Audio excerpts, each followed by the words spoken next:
व्यक्तित्व है शारीरिक नर के मुकाबले में। उसी पक्ष में मैं आपको कुछ पंक्तियां आपके सामने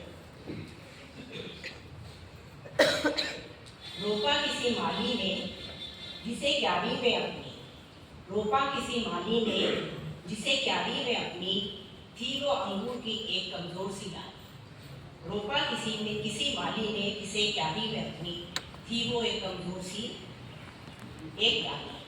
खाद और पानी हर रोज देता था उसे, खाद और पानी हर रोज देता था उसे, करने को रक्षा उसकी कांटों की बाढ़ भी लगा डाली, क्योंकि वो कमजोर थी। खाद और पानी हर रोज देता था उसे, करने को रक्षा उसकी कांटों की बाढ़ भी लगा डाली, थी वो अंगूर की एक कमजोर सी डाली। बड़े प्रेम से उसे रोज निहारता था, बड़े प्रेम से उसे रोज निहारता था माही, बन गई एक दिन वो लता अपने पत्तों वाली, थी वो अंगूर की एक कमजोर सी डाली। कोमल काया, जैसे कि होता है कि स्त्री जो होती है कोमल होती है, कोमल काया खुद से ना खड़ी हो पाती, कोमल काया खुद से ना खड़ी हो पाती, पर मिला सही आधार उसे ऊंचाइयों को छू डाला, पर मिला उसे आधार तो उसने ऊंचाइयों को छू डाला, थी वो एक अंगूर की एक कमजोर सी डाली।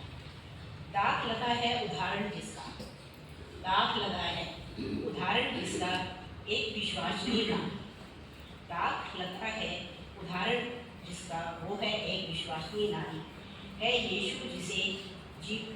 यीशु जिसका रक्षक और जीवन का मालिक। अब कमजोर नहीं है वो आज की नारी। दाग लगा है उदाहरण जिसका वो एक विश्वसनीय नारी, है यीशु जिसके जीवन रक्षक और मालिक। अब कमजोर नहीं है वो आज की नारी। पवित्र वचन ही है प्रतिदिन भोजन जिसका, पवित्र वचन ही है भोजन जिसका, नित्य प्रार्थनाओं से सींची जाए जिसकी फुलवारी। अब कमजोर नहीं है वो है आज की नारी। माना की संरचना में नर से होती है कोमल नारी, माना की संरचना में नर से होती है कोमल नारी, पर निभाती है आत्मिक संसारिक दोनों की जिम्मेदारी। माना की संरचना में नर से होती है कमजोर नारी, पर निभाती है आत्मिक सांसारिक दोनों की जिम्मेदारी। अब कमजोर नहीं है वो आज की नारी, हाँ वो कमजोर नहीं है आज की नारी। Thank you.